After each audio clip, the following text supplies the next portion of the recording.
नमस्कार मित्रांनो, ठरलं तर मग या मालिकेविषयी सोशल मीडियावर एक वेगळीच चर्चा रंगत आहे. त्यात असं काही लवकरच ही मालिका आता प्रेक्षकांचा निरोप घेणार आहे, तर काही प्रेक्षकांचं असं म्हणणं आहे की ही मालिका आता बंद करायला पाहिजे. घरामध्ये एवढे मोठे वकील असूनही त्यांना हे कळत नाही की खरी तनी कोण आहे. या उलट प्रियाचे दाखवणारे सारखे कारस्थान आता पुन्हा प्रिया जेलमधून बाहेर येईल, सायली अर्जुनला त्रास देईल. तर आता हे सगळं पाहण्यात प्रेक्षकांना अजिबात इंटरेस्ट राहिला नाही. मालिका वाढवायची म्हणून तिची स्टोरी एवढी केसली गेली की ती मालिका आता बोरिंग वाटू लागली. त्याचमुळे बरेच प्रेक्षक सोशल मीडियावर अशी कमेंट करतात की ही मालिका लवकरच बंद करा, कारण प्रेक्षकांना जे पाहिजे ते या मालिकेत दाखवलं जात नाही. 3-4 वर्ष उलटून गेले पण अजूनही हे सत्य दाखवलं नाही की सायलीच खरी तन्वी आहे.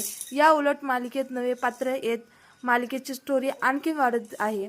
तर प्रेक्षकांनो, यावर तुमचं काय मत आहे? मालिका बंद करायला पाहिजे की मालिकेत आणखीन ट्विस्ट ॲड आणून मालिका आणखीन काही वर्ष चालवली पाहिजे? कमेंट करून नक्की सांगा.